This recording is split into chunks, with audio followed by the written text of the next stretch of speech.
On the morning of July 6, 1992, in St. Augustine, Florida, Lonnie Silvestri was hurrying to get her 10-year-old son, Stephen, and 3 other children fed and on their way.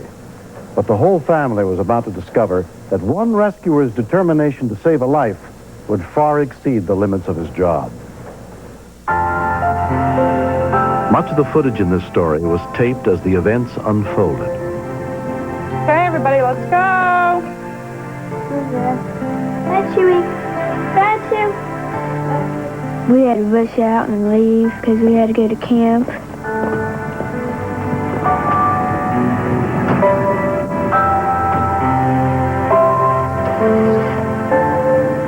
I said goodbye, Chew. He's a great dog. We decided to leave him inside the house because we usually do sometimes.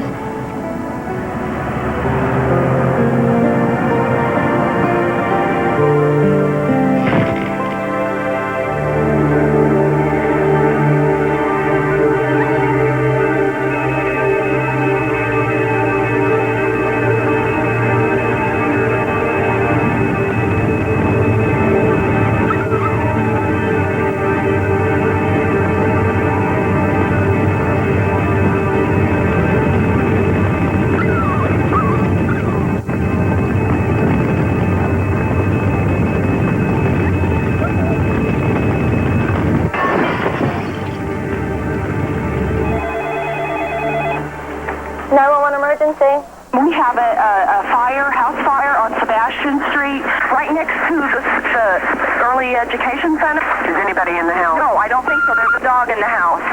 We'll have the fire department come on out, okay? Please hurry. Okay, bye-bye.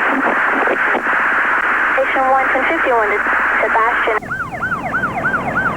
St. Augustine police officer Patricia Sims was on routine patrol just a few blocks away when the report of the fire came over her radio. There was thick black smoke coming out of the house. I knew that anything that was inside the residence was almost certainly gone.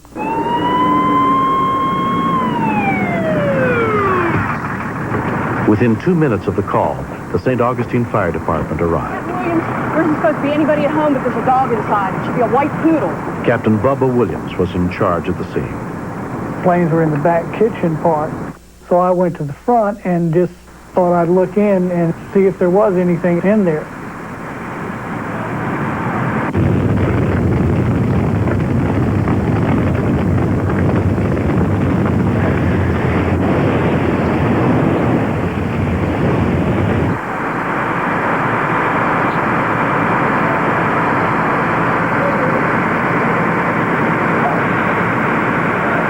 I shook the dog and there was no response whatsoever.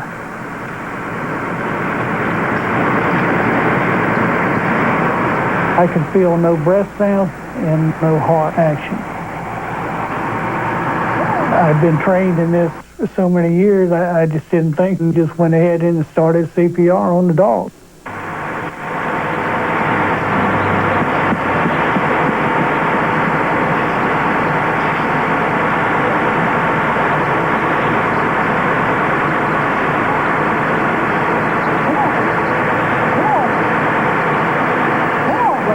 It was still nothing, no response whatsoever. Headquarters need you to notify a vet. I love animals, and I was pretty teary-eyed at that point. I thought it was hopeless. I knew the dog was dead.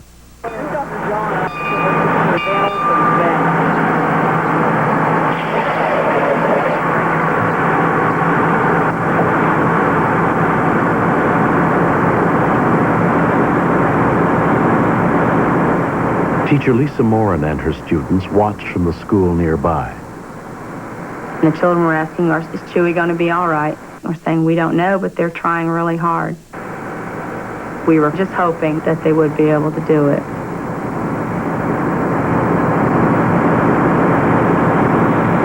As he continued to administer the CPR, the dog began to move his head. And then the dog started choking and breathing on his own. I got a heartbeat. I was just amazed. I thought then that he probably had a chance. Yeah, he wasn't breathing Police called a local veterinarian, Dr. Eric Searcy, who came over to help treat Chewy.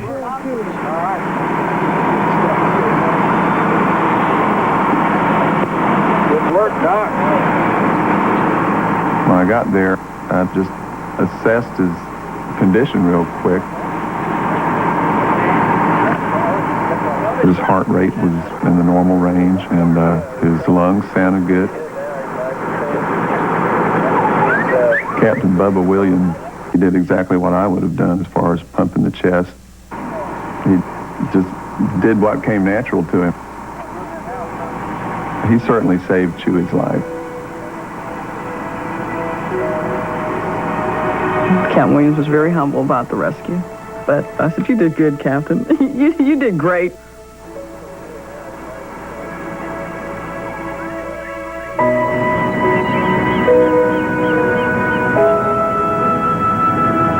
Chewy suffered no permanent injuries, but the Silvestri family's losses totaled nearly $100,000.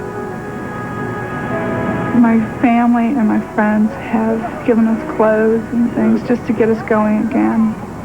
Their love and their support have meant everything to us. That's what's pulled us through this. Because it's been an extremely difficult time, especially with the kids.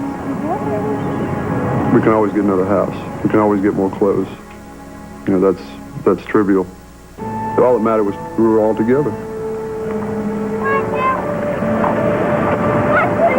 The community has pulled my leg about this. You wouldn't believe some of the things. I can't answer a phone, somebody isn't barking on the other end.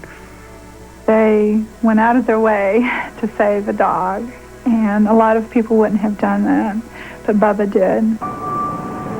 If I could have talked to Captain Williams, I would say, thank you for saving Chewy's life, because I love that dog.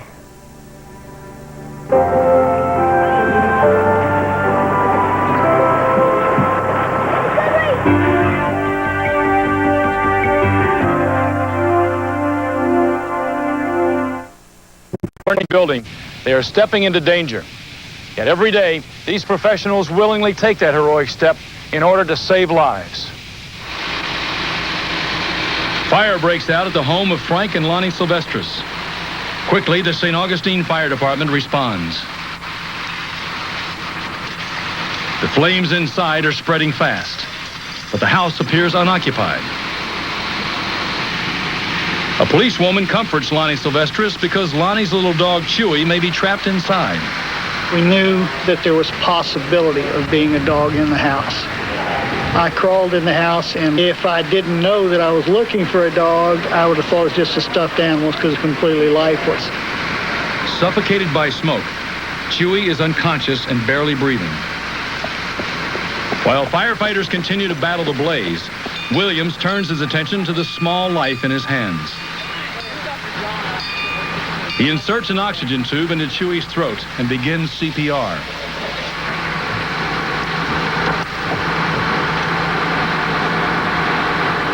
But Chewy doesn't respond.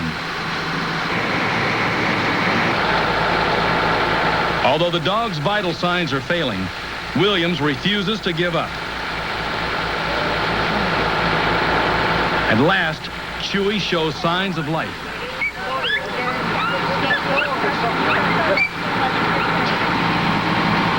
Dr. Eric Searcy, a local vet, arrives to take over and then transports the dog to an animal hospital. Later, Lonnie Silvestris expresses her appreciation. A lot of people wouldn't even do it for a person, let alone a dog. I was extremely amazed that he was able to bring Chewy around. He deserves a lot of credit for what he did. Is saving a dog worth risking your life? Undoubtedly, 2-year-old Nicholas Silvestris would say yes. Chewy. Clearly, the St. Augustine Fire Department believes that life is precious, as witnessed by the fact that they use the same training and perseverance to save a family pet that they would to save a human life. However, it's one thing to save a 10-pound dog. Rescuing a 450-pound bull moose is quite another.